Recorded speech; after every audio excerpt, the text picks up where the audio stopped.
This is Inside the Orange, a behind-the-scene look at Syracuse University athletics. All right, it is our next edition of Inside the Orange, and we are so pleased to be welcomed today by the Chief Communications Officer for Syracuse Athletics. Sue Edson is our guest on the show. Sue, always great to talk to you. How are you today? Doing well, Steve. How are you? We're doing great. We're doing great. So we had Pete Moore on last week. That was our inaugural edition of Orange Nation, and we're having you on this week. And, you know, for those who don't know, I mean, you have been at Syracuse University for quite a while, right? 1990 is when you started there. You've worked your way up to this point where you're the one in charge of the department that Paulie and I deal with so often throughout the school year. So I guess let's start right there, Sue. We've known each other a long time. How did you come to Syracuse University? I know you're from Pennsylvania. You went to school here. You stayed here. Kind of take us back to landing here at Syracuse University as a student. Well, as a student, I thought I was going to come in and have your seat in my career and be a broadcaster. But then when I went to school here, I was able to get involved with a number of different media organizations and worked with the staff in the athletic communications office. And so got to know them a little bit. And then after I graduated, had a job as a sports writer back at home outside of Philly. And then met a couple of people in the industry, particularly a woman named Mary Jo Haverbeck, who was at Penn State at the time. And she just encouraged me to pursue learning more about this field and this profession. And so I did, because why not continue to learn? And through that summer, I kept in touch with her. She encouraged me to meet with other communications professionals at schools in the Philadelphia area to continue to network. And then she called in August and said there was a job open here at Syracuse. And I wasn't sure I was ready because I had never worked in the office, but I gave it a shot, submitted my application, and Larry Kimball and Bill Strickland at the time, who were running the office, took a chance and hired me. And it was never the plan to be here for my entire career, but 32 years later, I'm still Orange. Yeah. So with that being said, what do you like about the job? What do you like about the university? What has kept you here all this time? Well, I love Syracuse, first of all. The community is an amazing place to live. We've raised our family here. Thomas and Tracy are now 23 and 20, and both have a touch of the orange in them. Thomas just finished his master's here, and Tracy is a junior at Syracuse now. But Rob and I just both found careers that we're passionate about here, and we were fortunate to work together for 20 years. And then he became the athletics director over at OCC and was there for 2 years. And as we grew through the profession, we had opportunities to go other places, but there was never anything that was a pull enough to make us want to leave our alma mater. And I just love, I guess the most exciting thing about our job is we never have the same day twice. We do the same things, we work on the same tasks, but it's always different because it's always a new game, a new opponent. There's a new different star of the game. And we just have the opportunity to tell the stories of Syracuse student athletes and the history of Syracuse athletics. And it's fun to work in sports. You don't really feel like you're working. A great answer. People ask me what I like about my job. It's much the same thing, Sue, is that it's not the typical 9-to-5 desk job. It is different every day. And, sports are the greatest reality TV that are out there. It's different storylines, different headlines. It is a lot of fun to work in this field. Paulie, did you want to chime in there? No, I'm just fascinated by the job. I asked Steve, how many head football coaches has Sue worked with? It's been 5. You've worked with one basketball coach in the time that you've been there. And I wanted to kind of get into each football coach you've worked with was very different in the type of person they were. And I kind of want to start with Coach P. What was it like working with him? He's kind of fallen into the shadows now, but he's the all-time winningest coach at Syracuse. And what was it like working with Coach P? You always knew exactly where you stood with Coach P because he is direct. He had football on his mind, and all the other responsibilities of the head coach he handled, but he always wanted to focus on football. But you always knew where you stood. He's an honest, very kind man, great to work with. Very, like I said, very direct. And we both share a passion for why we work in college sports, which is to help the student athletes. And that's what I admire the most about Coach is his commitment to other people to try to help them improve, whether it's college student athletes, his own family, who I know well, or the professional players he works with. He just has a passion for the sport and for working with people. Do you feel like we all, like collectively, this community, took Coach P for granted a little bit? It's hard to say. I can't obviously assess what is in everybody's mind. I think he was a fantastic person and leader for our program. Obviously, a lot goes on behind the scenes at all organizations that the public may not know about. And there were many factors in why the program had its ups and downs during Coach P's tenure. Of course, being able to look back, the crystal ball is great because it's perfect, right? You're able to know if the right or wrong decision was made. Should he have been given more time? I can't predict that. Like I said, I think he was a great leader when he was here, and would he still be winning if he was here, like Coach Boeheim? I have no idea. But I did enjoy working with him and know how much the student athletes who played for him like him and respect him. They may not have always understood everything he decided when they were student athletes here and the decisions he made, but when they come back and talk about him, he is revered here in those circles.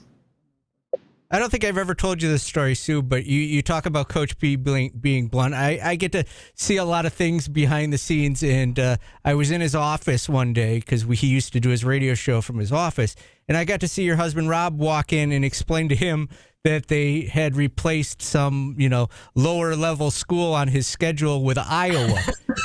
And he was none too happy about it. And I kind of just slid into the corner and hid. Like, I don't think they realize I'm here right now. And it was really interesting. I'm sure Coach had a few more things to say than not being happy. So take us through that when there is a transition, and as Paulie mentioned, you've been working with Jim Boeheim this whole time. He's been the one basketball coach here, but the football coaches have changed over time, and you got used to what P liked and didn't like, and his schedule, and now all of a sudden somebody else comes in and it's Greg Robinson. And how do you go about working through that transition of working with a different person and making sure that they're happy and that you're on their schedule and that you're doing the things that they like and not doing the things they don't like, and so on and so forth? Just try to be as confident as I can in what my expertise is, and start to learn the personality and learn how best to approach the coach. When is the best time? Get all my... I'm a big list person, so I would get my items that I needed to discuss with the coach in my list, and I would head over and say, all right, here's what we have to go through today. And sometimes in my role, coaches aren't always as excited to share what they're doing or talk about what they're doing, primarily because they just want to do it. They just want to coach. And but they handle the media, and different coaches have different personalities, like you said. I mean, Greg Robinson could go into any media setting and do well because of his personality. Coach Marone was a little bit more reserved, even though football-wise they both had the expertise. Coach Marone was a little more reserved. As he got farther into his tenure as a head coach, he opened up more and realized that there are ways that he should work with the media, and the media can help his program, and that he can endear the fans through the media. And then when you get to Coach Schaefer, again, great personality, understood the media. Coach Schaefer had never been a head coach, either had Coach Marone. So working with them, I was able to provide a little more guidance, if you will, in terms of their media and being in front of that microphone. And that's my area of expertise, and they respected that, as did Coach Robinson. I shouldn't say that. And now with Coach Babers, Tyler works primarily with Coach Babers, but I still interact with him a bit and help him through various scenarios as well. And you have to respect the person and what they want to do, but you also have to be confident enough in yourself and your skill set to provide that advice. And they're not always going to agree, but that's part of life. You brought up Greg Robinson. He recently passed away. What was he like to work with as a coach? And second of all, as it got further and further into his tenure, when I'm not speaking out of school, that it got kind of lean there. Did it get more difficult for him to work with the media in that situation as it went further in? No, I think he always handled it well. I mean, you were at the press conferences, you were producing the game broadcast. So what you see is what you get with Coach Robinson. Always very sincere, always wanted to share what he was thinking and what was going on within the program. I think he was very transparent, is the word that we use today. And he didn't shy away from talking about what was happening in his program. And I think that's a really good character trait for a head coach, to be upfront and to be honest and to be out there, because he is the face of the program. You know, I was looking at, and you mentioned it too when you came to Syracuse University, dual degree in broadcast journalism and policy studies. How much has that helped you in your job, that you have some experience on the other side, of the camera and the other side of the profession, so to speak, because you're working with a lot of us on a daily basis. So your understanding of what goes into our job, how much does that help you in your job? Well, I think it helps a lot. I prefer not to look at it as sides, because that indicates there's a line in between and there's a battle. I don't think that's always the case. I think we do disagree at times, which is fine. Disagreements build the whole relationship. But I think it helps a lot. I'll go back to there was a bad snowstorm here in, I think it was 1993, and St. John's men's basketball was in town. And their engineer drove separate from the team bus over to the dome, and the engineer was in a car that got stuck in snow.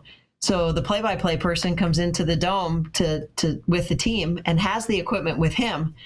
Had no idea how to set it up. And so because of my broadcast experience and what I learned at Newhouse, I was able to help get St. John's Radio on the air because of my broadcast background. So that was kind of cool. And otherwise, I think it helps because I think I understand your job as a media person, and I think that helps me do my job. It helps me mentor and assist the coaches and the student athletes, because I know most of the time what's coming and how to help them. I never tell a coach or a student athlete what to say. We work with them on helping them with what they want to say and how to present that.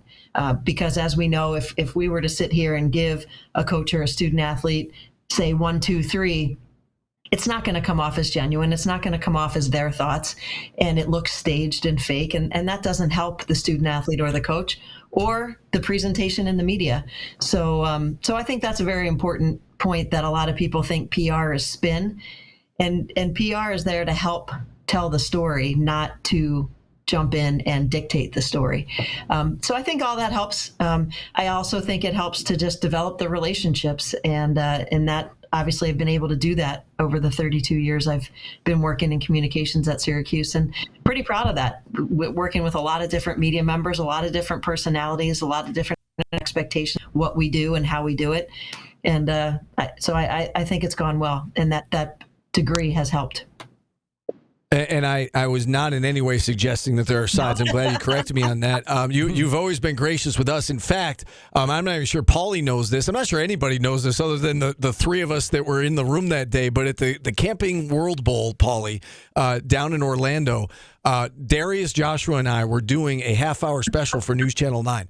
Our tripod broke, and we didn't have a camera person with us. It was just me and him, and we're in the stadium, and I'm like panicking, and so Sue Edson was our camera operator that day. She put it. We kind of steadied it on the tripod for her. She had to hold it, so she was our secret weapon that day. We got through a half hour of TV because of Sue.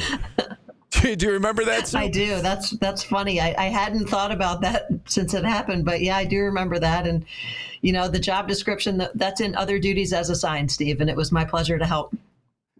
I was going to say we probably owe you something for that, for your work that day, but that was certainly a great memory. Speaking of memories, when you look back on your career, I mean, you've been here, in a professional capacity since 1990. What comes to mind for you there? What moments? What games?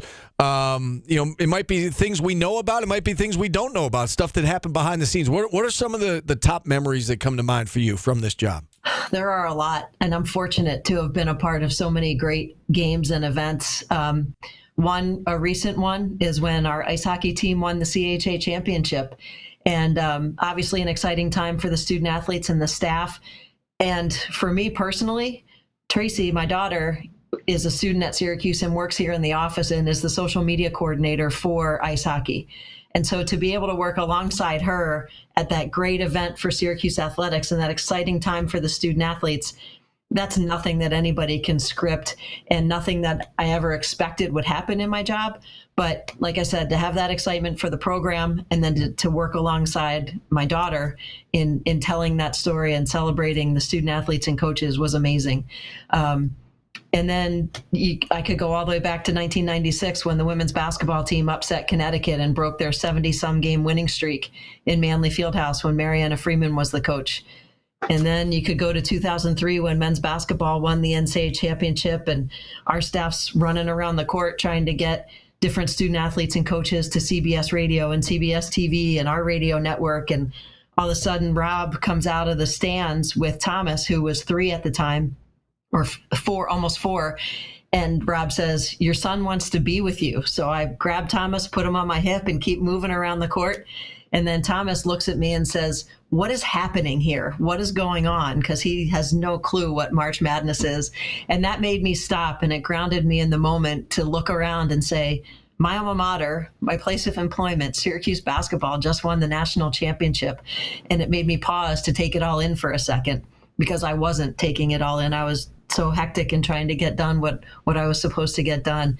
So to have the opportunity to weave family into all of the great moments here and great opportunities we've had is really special. And so I think those are the things that I'll take with me and remember and hold on to forever, because not everybody has the opportunity to have your family as part of what you do and have your family want to be there by your side. You know, you talk about family. I know family is really important to you. You have a great family, you know, Tracy and Thomas, and we've gotten to know them over the years, and obviously your husband, Rob. Do you want to share a story or two about Rob? I know it's, you know, you've talked about him freely here today, and I know that it's probably difficult to talk about. I still have difficult talking about my mom, who passed away 19 years ago. Obviously, your husband passed away suddenly back in 2013. Anything you want to share about him, about his legacy, about your family that you want to share with us? It was just, we're so fortunate to work together for as long as we did at Syracuse. We barely saw each other during the day in the office because we were both so focused on getting our work done so we could get home, especially once Thomas and Tracy came along. I think the thing when people ask about Rob that comes to mind most quickly is how passionate he was when he went to OCC to work with those student athletes and to help them succeed at a 2-year school. And he always said that the student athletes who were at OCC were there, maybe they had an injury that they couldn't overcome, so they had to go to OCC to get their athletic career back on track to get to a 4-year school. Maybe it was academics, or maybe it was finances that held them back from going to a 4-year school. But he made it his priority and his focus to help those student athletes get through the 2 years at OCC and then get to a 4-year institution and really help them understand what a 4-year degree, a bachelor's degree, means and how it can set you up for life. And that was just really fun to watch. And I'm grateful he went to OCC to do that. And because today, Tracy and I are still very involved with OCC in terms of the scholarship that we established in Rob's name. And Tracy's on the selection committee for the scholarship, and just being to be a part of the lives of the student athletes at OCC. I love the lives of the student athletes here at Syracuse, don't get me wrong, but it's a special group over at OCC, and I think that's a hidden gem in our community. And I really appreciate what goes on that campus, and am proud to continue to associate with it. Well, Rob was a great man. We got to know him, and you know, he's missed by everyone. I know, you know, certainly, you know, missed by you, your family. Have you had a chance at all, Sue, to, you know, you mentioned that your kids are in their 20s now, to stop and reflect on how in the world did we raise two amazing kids when we were working all the time and on road trips, and you know, I mean, that couldn't have been easy. I mean, you and Rob must have made a really good team to make that happen. Well, I appreciate the kind words about Thomas and Tracy, first of all. I'm grateful. I mean, when Rob passed, it could have gone another way. It could have separated us. It could have, you know, we could have found in dealing with it each in our own way, it could have caused a divide. Thankfully, it made us closer. And Thomas and Tracy understood that I had to work, and they wanted to be here to support. And so that was amazing. But before Rob passed, it was a lot of teamwork, Steve, for sure. Just one little story: when Jake Crowdhamel was the AD here, and he was our first boss here at Syracuse, amazing man. When Thomas got to kindergarten, Rob and I tried to figure out how we were going to get him on the bus and get him off the bus, because the bus wouldn't pick him up or drop him off without a parent there. And so Jake allowed me to change my work schedule from I came in at 6:30 and left at 3:30 to get Thomas off the bus. Rob stayed home until 8:45 to get Thomas on the bus. And we had this split schedule. And then, of course, at night we would both work when Thomas went to bed. We all do that. But that assistance from Jake and that support from Jake was amazing. And when I look back on things like that we were able to do, to have the flexibility before working from home was what people do, it was really special for Jake to be so supportive and to help Rob and I figure out how to manage having the kids and our careers. And I go back to my mom. She was a single mom, worked 9 to 5 to support my sister and my brother and I. And I just saw her work ethic. And so I didn't know any different. I just knew that she figured it out. And if she can figure it out by herself, Rob and I certainly could figure it out and follow her in her footsteps and her role model, and figure it out with Thomas and Tracy. And thankfully, they both like sports. And I'll tell you, when Rob came home and told the kids he had another job, they both looked at him and said, "We're not moving. We love Syracuse." And to go back to your question about did I ever think I'd be here for so long, the kids have kept us here too, because they are passionate about living in Syracuse and all that it has to offer as well. So really just fortunate. And it was not something that we had mapped out along the way, but fortunately things worked out, and we had the support of friends in town, because we don't have family in Syracuse, immediate family, but we do in the fact that we have a lot of friends who helped out, and students who babysat while we had to work and would sit in the stands with the kids while Rob and I were both working. And so the kids truly have grown up. They probably know their way around the dome better than I do. Well, there was a basketball coaching change in the women's basketball program, and you're in charge of the PR side of this. And what's Felicia Leggett-Jack been like? Has it been as amazing for you to watch as it has been for us to see her say all the right things since she's been hired? Oh, Polly, that's a great transition, because that is family right there. She is Syracuse Orange, obviously being born and raised in Syracuse. Felicia and I went to school here together. So what you see with Felicia today is what you saw when she was a student athlete here at Syracuse. And we worked together when she was an assistant coach here. So it has been fun. It is exciting. And just to see her through Manley Fieldhouse, she always has a smile on her face, and she always has a pep in her step. And when you see her on social media, what she's portraying, that's her. There's no PR coaching there. That's just what Felicia does. And it's going to be really exciting to be in the Dome this October, November, when she's on the sidelines coaching. Tracy and I had a chance to watch her coach at Buffalo. We showed up to a game when we were out in Buffalo for the CHA championship a few years ago, and she had no idea we were coming. And I just sat in the stands and just watched her coach and just thought, wow, she still is as special as she was when she worked here and when she played here. And now I can't wait to see her wearing the orange and coaching the orange this year. It's going to be great. I got one question for you. I asked Pete this question and kind of put him on the spot. If you, in your tenure, I came to you and said, "Hey, Sue, I want to do the best interview with a Syracuse University athlete. Who should I go to? Who would you send me to as the best interview as a Syracuse University athlete in your tenure?" Ah, boy, that is putting me on the spot. There have been so many, obviously, in 32 years. I'll let you give a couple if you want. Let's see. Very kind of you, Paulie. Yeah, wow. Cam Lynch, football linebacker. Ooh, yes. He's a good one. He's a good one. Chandler Jones is another good one from football. Mike Hopkins, because you never knew what you were going to get. Always honest and just no filter. So entertaining for the listeners. On the women's side, Felicia has taken that hands down. I mean, just her presentation at the press conference for the announcing of the JMA Wireless Dome. I mean, she just speaks off the cuff, and that's fantastic. I think now, and again, we're most recently working with rowing and ice hockey. I think Abby Malotny from ice hockey has been fantastic to work with. Ariel Desmet, the goalie who's coming back in the fall. There have been so many, Polly. That's a really good question. And it's really fun. Now I'm going to sit here and think about it all day and say, oh, I should have said this person, should have said If any former student athletes are listening, please don't be offended that I didn't just have your name off the top of my head. I mean, there's been so many. I mean, it's like you said, you've been doing this a long time. And I guess last question for me, Sue, you started here in 1990 and you've worked your way up. You took on this new role. It's not so new anymore, but back in 2015. So you've been doing it 6-7 years now. How is your role different today than it was, say a decade ago? Well, if you go back to when I started, and I don't feel old, but we didn't have the internet or email. So we had fax machines and telephones. So the way technology has changed what we do is just amazing to reflect on it. And that's for all of us who are, this stage in our careers. I think the technology has helped.